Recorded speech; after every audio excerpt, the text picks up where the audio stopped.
Aga lähemalt asja kallale minnes, siis mul on ka siin mõningad inimesed, keda ma teile tutvustada tahaks. Ehk siis kohe siin vasakul käel on Veiko Spolitis, kes on, ma võin teile nii ihult kui hingelt öelda, politoloog.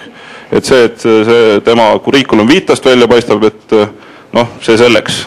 Nii palju, kui me siin jõudsime enne praegust vestelda, siis no tore on näha inimesi, kes võtavad südamega seda, mida nad teevad. Aga samas neid inimesi on siin täna päris palju vist. Veikoga on mulle üldse, noh, Veiko side Lätiga, võib-olla ta tahab sellest ise rääkida, aga igatahes mulle Läti ja lätlased väga meeldivad. Ja oma külastuste jooksul Lätti olen ma ka üritanud õppida selliseid viisakusfraase läti keeles selgeks.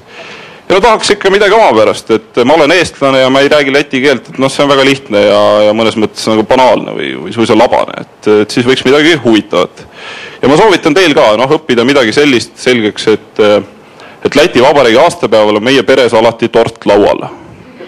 Või siis näiteks selline jutu alustamiseks selline küsimus, et milline on Läti suurim saar? Et see tõenäoliselt murrab jää inimeste vahelt kohe. Aga peale selle on siis ka üks ütlus läti keeles, Dzive Irka projekt. Elu on nagu projekt. Et võib-olla, Veiko, sa tahad sissejuhatuseks seda ütlust kommenteerida? Jah, et tänud, ma arvan, et on kuulda või? Jah, suur tänu siis sissejuhatuse eest, et kui me räägime elust kui projektist, siis paraku ühelt poolt me võime seda vaadata kui kodanikuühiskonna algatusi. Praegusel hetkel just, eks siis viimase 1,5–2 kuu jooksul, kus te olete siis Eesti massiteabevahendite vahendusel ka lugenud, mis on Lätimaal toimumas ja võib-olla mõelnud ja pead pööritanud ja siis hakanud mõtlema, et miks siis niivõrd lähedased riigid siiski erinevad omavahel.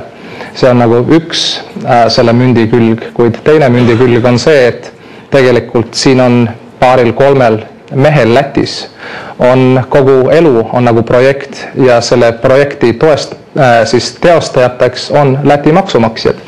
Ja kuni viimase poole aasta sündmusteni ka ülejäänud maksumaksjad suurt ei teinud midagi välja, nad olid osalejad selles projektis. Lõpuks nendel sai villand ja nad ütlevad ei, nad selles projektis enam osaleda ei taha.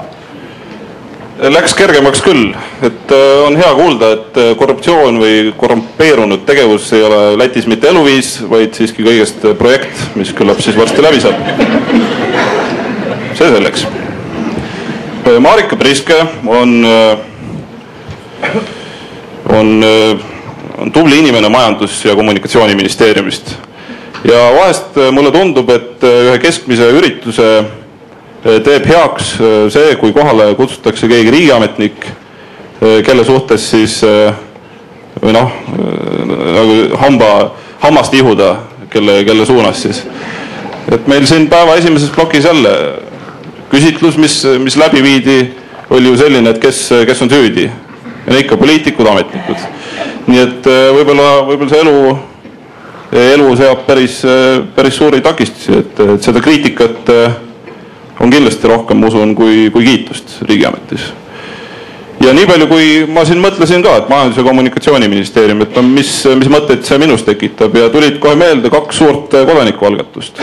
Ehk siis elektrijaamade erastamise vastane allkirjade kogumine ja viimasest ajast siis Tartu-Tallinn maantee pisut laiemaks ehitamine. Et Marika käest ma tahaks küsida, et kas see kodanik siis on rohkem tülinaks või kas ta lastakse tööd ka teha või üldse mitte, et kas liigne agarus on ogarus kodanike puhul? Aitäh, tere päevast ka minu poolt, et õige riigiametniku, mul on ka mikrofon, jah, et õige riigiametniku vastus oleks, et loomulikult kodanik segab igapäevast rahulikku tööd ja meil on niivõrd palju häid mõtteid ja kahjuks mitte keegi ei mõista meid. aga ma mõtlesin, et ma siiski näitan üles kodanikujulgust, ma kohe midagi taolist nagu Thorsten ütles, et on vaja süüdlaste peksupoissi tulla kodanikeühenduste ette esinema, et ma seda eeldasingi ja ma arvasin, et ma näitan nagu isiklikku eeskuju kodanikujulgust ja tulen täitsa ise kohale. Ja olin suisa võlutud sellest kutsest ja tegelikult see on küll õige väide, et jah, et me saame kriitikat kindlasti rohkem kui kiitust, sest inimloomusele on lihtsalt omane see, et liikuva panev jõud on ikka see, kui teda midagi häirib, et see, kui on hästi, see on normaalne. Aga me tegeleme niivõrd paljude asjadega, et meie ministeerium on suur tegevusvaldkonnad laiad ja me saame kriitikat siiski suhteliselt vähestes asjades ja võib-olla ka mõnikord lihtsalt sellepärast, et me ei ole piisavalt suutnud kommunikeeruda ja seletada.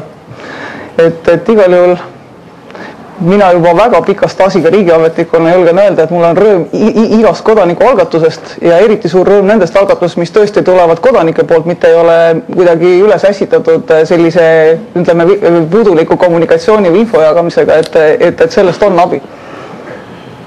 Väga kena. Ma usun, et kindlasti osad inimesed ehk ongi veendunud, et riigiametnikud ei ole kõige kurja juur ja kui veel keegi arvab nii, siis Marikal on veel võimalus hiljem siis oma ettekandega ümber veenda. Ja kõik pretensioonid võtan pärast kaasa. Igatahes head sa meiega oled. Ja lõpuks Rainer Nõlvak. Raineriga on nüüd natuke keerulisem lugu. Nimelt üldiselt inimeste tööalane tutvus, esimene hetk või esimene selline sõlmpunkt selles kipub olema vastastikune kuriikulum viitade vahetamine.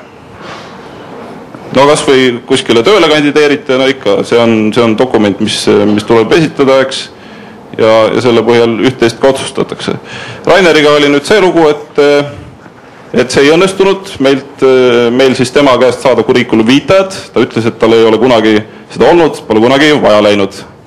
Et Rainer, räägi meile, kuidas sul on õnnestunud elus ja edukas püsida ilma kuriikulum viitajata. Selline karjääri nõuande minut tuleb nüüd.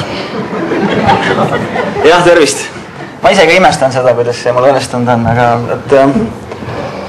ma arvan, et see oli aeg, vaata, kus me oma nagu mõistupärase eluga pihta hakkasime seal Vene aja lõpus, kus ei olnudki kuhugi tööle minna. Sellepärast, et kõik ettevõtted olid otsa saanud ja uued ei olnud veel tekkinud, et siis me hakkasime otsast neid tegema ja siis nagu nii ta läks. Ja vaata Eestimaa Looduse Fondi nõukogu esimees olema sellepärast, et seal ei küsita CV-d.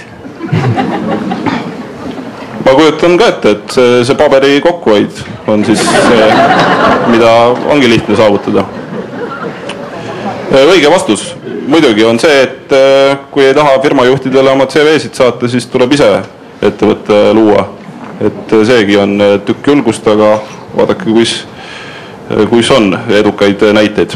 Igatahes Rainer on jah siis Eestimaa Looduse Fondi nõukogu esimees, õigemini siis üks paljudest ametitest, eks, aga täna siis selles rollis.